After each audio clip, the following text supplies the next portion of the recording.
As far as camera gear goes, I know a wrist strap might be quite underwhelming, but this is genuinely the best £30 I've spent on camera gear in a long time. In fact, it was £28 because I had to pay for shipping. So £28, but we're putting 30 in the title because even numbers.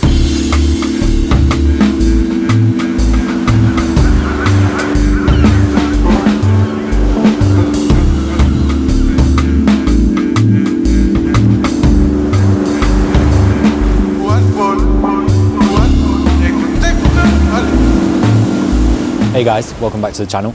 I came here a few months ago to try and get a very specific shot that's been on my radar for a good year or so, but unfortunately on that occasion the part of the coast that I needed to get to down there was shut off for the seals and the birds and the nesting season, and it's back open again now, so hopefully we're going to get down there today and get that shot that I've been wanting and that's been on my radar for a while.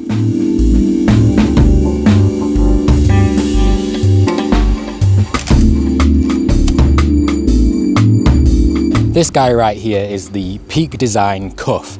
Not sponsored or anything. I just really like relatively low cost stuff that actually make your shooting experience more enjoyable or less annoying, shall we say. So I thought I'd share it today while I'm out and I try and go get these couple of shots down this end of the coast and talk a little bit why I'm so fond of this little guy. Does anybody else judge how nice a place is outdoors based on how quiet it is? For me, the quieter the place, the better it is. Guess that wouldn't really work with like bars and restaurants, would it? You walk past a dead bar or a restaurant and you automatically think it must be a bit crap. Anyway, I digress. How on earth does a wrist strap make your shooting experience nicer, you ask? Well, I shoot pretty much 90% of my work handheld, so I do like to be carrying my camera in my hand at all times. If I'm walking somewhere and I see a shot, I don't want to be diving into my bag to get my camera out, etc. I just like it to be ready in my hand, especially if I'm on a long walk. I'll just carry it in my hand the whole time. The only time I really put it back in my bag is if I'm going into a shop or I'm getting in the car to drive to another location or to drive back home. And with the Peak Design cuff, I no longer have to even take the strap off my hand. If I want to put my camera back in the bag for any reason, or even just on the floor or in the seat of my car, I can use the quick release, which is right here.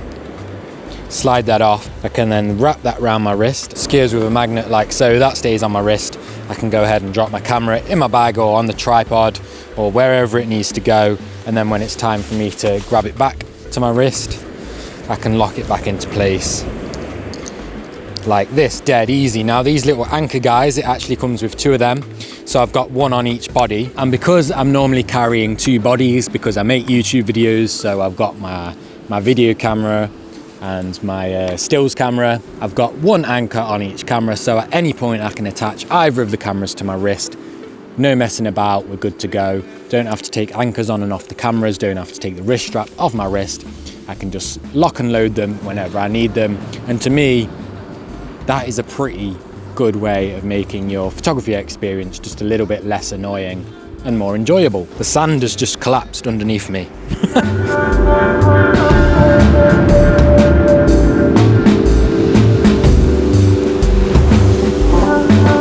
In terms of shots that I wanted all the way down at this end of the coast, this is one of them here, this pylon. I don't know why, I just think it looks really cool. There's also not really that many photos of it from actually this close up, because I tell you now, it was one hell of a trek to get here from the nearest place that you can park your car without like trespassing. But that is what I wanted a shot of. There's also a second one up there, but I don't know if that one's accessible, but I'm gonna have a look. And then we've also got sort of a little shelter house up here as well, and again I don't know whether that's accessible, but I'll try. And then on this side of me, if I turn this camera on here and film for you, you can see where I'm filming from there. We've got Holy Island in the background. Loads of potential for different angles, different shots and stuff. So what I'm going to do, I'm going to have a little scout around, see what I can frame up, focusing on this first of all, because I think that's probably the most obvious shot right now.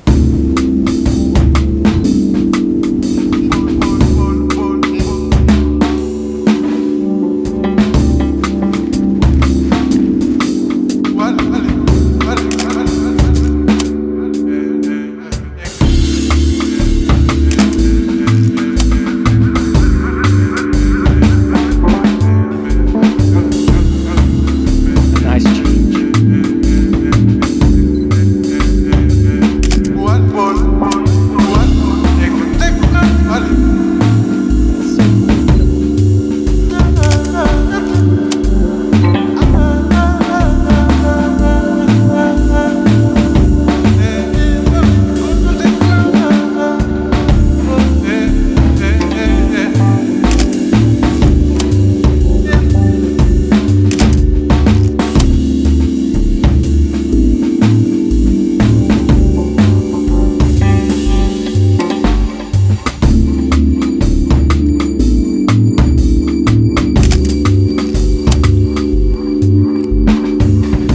This is the other shot I came for.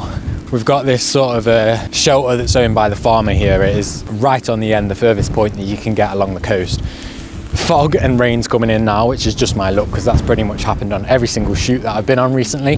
But if you can see on camera through that little gap there, you can see Holy Island Lindisfarne Castle in the background. So my idea was to try and get the cottage type thing in the frame with Holy Island in the background. My only issue is I don't know if the angle is going to work. So I'm going to work around it, we'll see what we can get. Hopefully I come up with at least 1 or 2 nice shots. If not, I think I'll just isolate the cottage. And I've got a feeling I'm going to get demolished by the rain in a minute. So let's work quickly and see what we can do.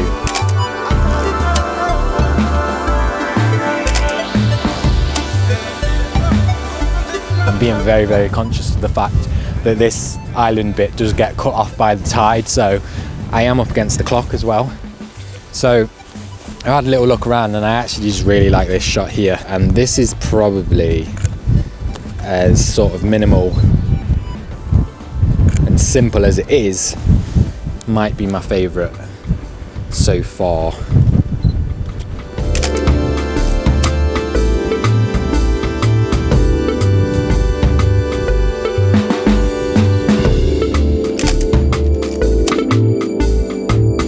Round the corner as well, that second pylon that I thought I couldn't really get to, which is there. Holy Island's now sitting on the left of it. I feel like that makes a really nice minimal, just straight down the middle, minimal shot of them two side by side. Nice bit of depth between the two. Landscape shot. Center focus, nothing too fancy or anything like that. Just pretty simple and nice. And that's the thing with photography, often we overcomplicate it and we start looking for all these different elements and different leading lines and blah blah blah, but sometimes you can just shoot down the middle and take a really nice photo that way. It doesn't need to be overcomplicated. As much as I also preach looking and building up elements, and especially foreground elements, you don't always need a foreground, you don't always need crazy leading lines. Sometimes it can just be a nice direct straight on photo, and there's nothing wrong with that at all.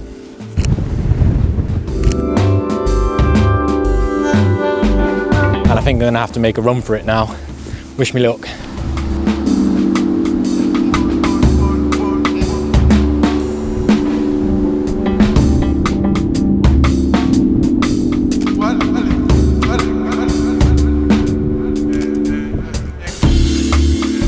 So as boring and as underwhelming as it may be, that's kind of where my head's at the minute when it comes to picking up camera accessories and even camera gear. I kind of look for stuff that make my shooting experience a little bit less annoying, and just quality of life pieces of kit, if we can call it that. You know, they add to the overall ease of shooting, the ease of going out, and especially when you're making YouTube videos at the same time, or even if you dabble in multiple formats, multiple lenses, multiple cameras, maybe you shoot film and digital, something that allows it to just run a little bit more smoothly is always a winner for me. You can wear the strap very loose around your wrist if that's the type of thing you're into, and then it will auto sort of tighten if you were to drop the camera. Very handy, unless maybe you were this close to water or something and it dropped straight in the water. But yeah, and I realised while I was walking back down from the top end of the coast that £28 is probably not low cost for a camera strap when you can pick one up for a few quid on Amazon, but I'd rather support a company like Peak Design that do awesome stuff, give you a lifetime warranty.